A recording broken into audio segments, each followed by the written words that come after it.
la vidéo précédente, j'ai montré à quel point la vie du disciple est liée à l'Église. Et j'ai donné 5 raisons qui font comprendre pourquoi l'Église est si importante. Il faut dire que l'idée de l'Église va à l'encontre de la culture actuelle qui est profondément individualiste.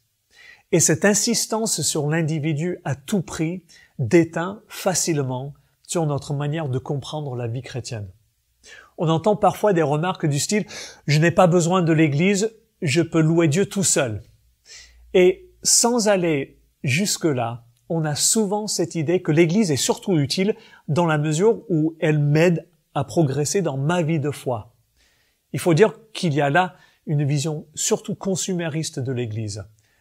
J'y vais pour ce que je peux y vivre et pour ce que cela peut m'apporter.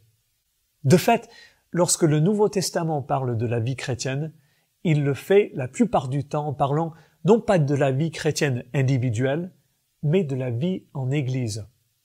L'expression « les uns les autres » revient pratiquement 60 fois dans les épîtres. Paul nous dit même que nous sommes membres les uns des autres, c'est-à-dire qu'en tant que chrétiens, nous nous appartenons les uns aux autres. Au sens strict, en parlant de la vie du disciple, ce serait plus juste de parler de la vie des disciples. Mais qu'est-ce qu'on veut dire concrètement en parlant de la vie de l'Église? Est-ce que c'est d'abord le fait d'aller au culte le dimanche matin, d'écouter un message, de chanter des chants? Tout ça, c'est important. Mais si l'Église n'est que cela, elle n'est peut-être pas essentielle, puisque dans notre société hyper connectée, je peux faire toutes ces choses en restant chez moi, en cherchant un peu sur Internet ou en mettant un CD de louanges. Dans cette vidéo, j'aimerais donc parler de 4 choses qui sont au cœur de notre vie de disciple et qu'on ne peut pas vraiment pratiquer ailleurs que dans l'Église.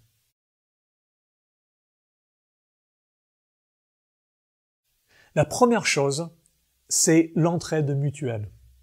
La Bible dit que ceux qui sont en Christ sont membres d'un même corps et d'une même famille spirituelle, avec tout ce que ça implique en termes de soutien réciproque. En Romains 12, versets 9 à 13, Paul brosse un tableau de la vie à laquelle on est appelé en tant que chrétien, et il dit ceci: « Comme les membres d'une même famille, aimez-vous d'une affection profonde. Mettez un point d'honneur à vous respecter les uns les autres. Venez en aide à vos frères et vos sœurs dans le besoin. Pratiquez sans cesse l'hospitalité. Vivez en bon accord les uns avec les autres. » Aidez nos frères et sœurs qui sont dans le besoin, se réjouir avec eux quand ça va bien, être là quand ça va mal, ou encore pratiquer l'hospitalité. Tout cela fait partie de la vie chrétienne, parce que dans une famille, on est appelé à être là les uns pour les autres. Bien sûr, on peut agir avec bonté, avec générosité envers tout le monde. Dieu nous ordonne même de le faire.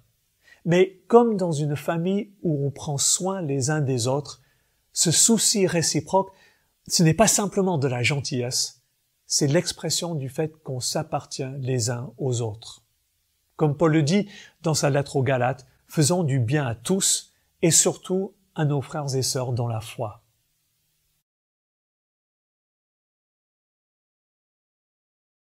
La deuxième chose, c'est le support mutuel, c'est-à-dire le fait de se supporter les uns les autres. On n'a pas de mal à s'entendre avec d'autres chrétiens quand ils sont faciles à vivre, comme on dit. Mais comme chacun le sait, le problème, c'est que ce n'est pas toujours le cas. De fait, nous avons tous des personnalités différentes, nous venons parfois de cultures différentes, et puis on est tous des êtres humains en chemin. On a tous des aspects de notre personnalité sur lesquels il faut encore travailler.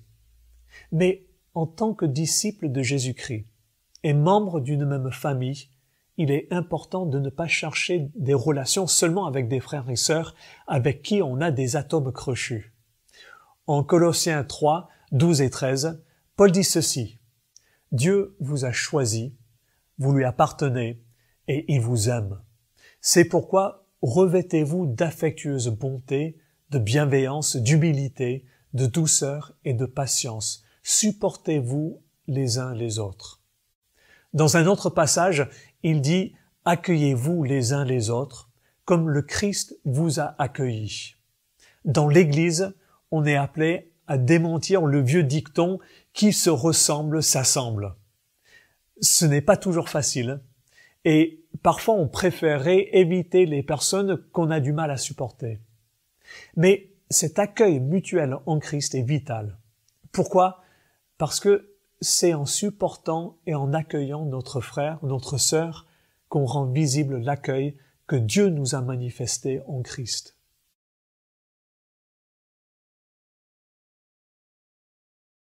Troisièmement, le pardon réciproque. Dans ce même passage, Paul fait un pas de plus et dit ceci.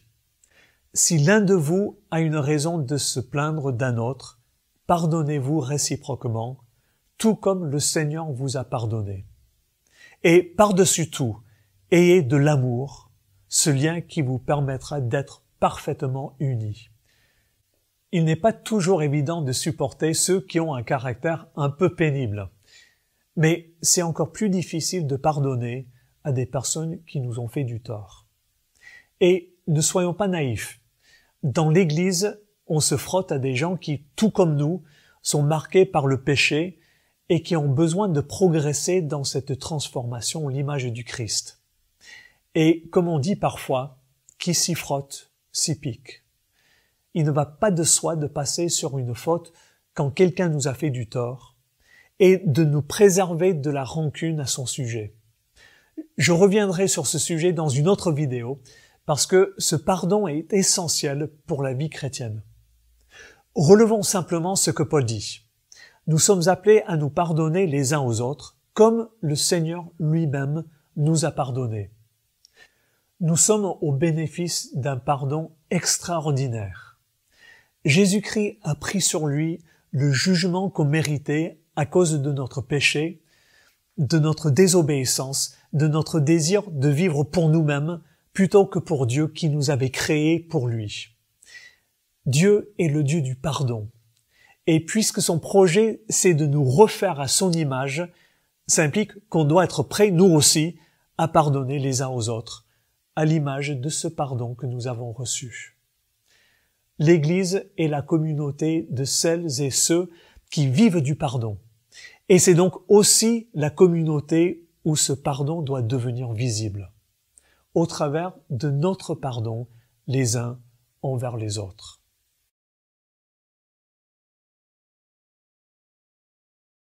La quatrième chose, c'est l'amour réciproque.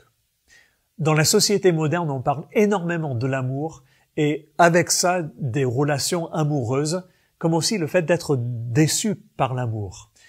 Et on peut se demander, qu'est-ce au juste que l'amour? Est-ce un sentiment? Est-ce une sorte de complicité, le fruit d'une relation fusionnelle ou autre chose? Du point de vue de la Bible, c'est seulement en connaissant Dieu qu'on peut savoir ce qu'est l'amour. Et c'est seulement dans l'Église qu'on peut le vivre. Dans l'évangile de Jean, au chapitre 13, Jésus, quelques heures seulement avant qu'il se fasse livrer, se baisse et lave les pieds de ses disciples. C'était une pratique courante à l'époque, puisqu'on voyageait beaucoup à pied, sur des routes poussiéreuses ou boueuses. C'était aussi un travail humiliant, et c'est pourquoi on le réservait aux serviteurs ou aux esclaves.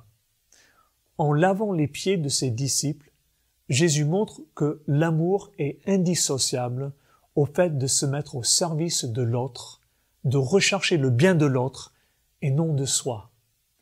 Et en agissant de cette façon-là, Jésus donne une illustration et en même temps une explication de ce qu'il s'apprête à faire quelques heures plus tard à la croix.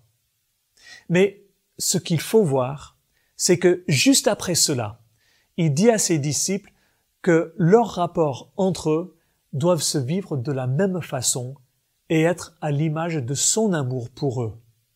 Jean 13, versets 34 et 35. « Je vous donne un commandement nouveau. Aimez-vous les uns les autres. Comme je vous ai aimé, vous aussi aimez-vous les uns les autres.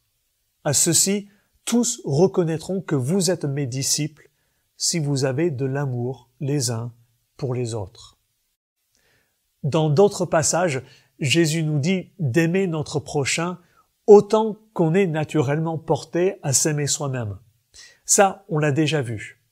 Ce qui est nouveau ici, c'est le commandement d'aimer comme le Christ nous a aimés, c'est-à-dire se donner les uns pour les autres, comme le Christ s'est donné pour nous. C'est seulement dans le cadre de l'Église qu'on peut vivre un tel amour réciproque. Et on est appelé à le faire parce que c'est seulement ainsi que le monde pourra voir concrètement que nous sommes disciples, que nous marchons à la suite de celui qui nous a aimés de cette façon-là. C'est seulement dans l'Église que le monde pourra voir concrètement ce qu'est l'amour de Dieu. Vivre dans l'Église ne veut pas dire se couper de la société ou vivre en autarcie à la façon d'une secte.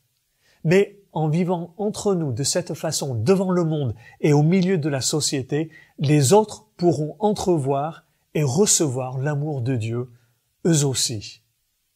C'est aussi cela, être disciple de Jésus-Christ.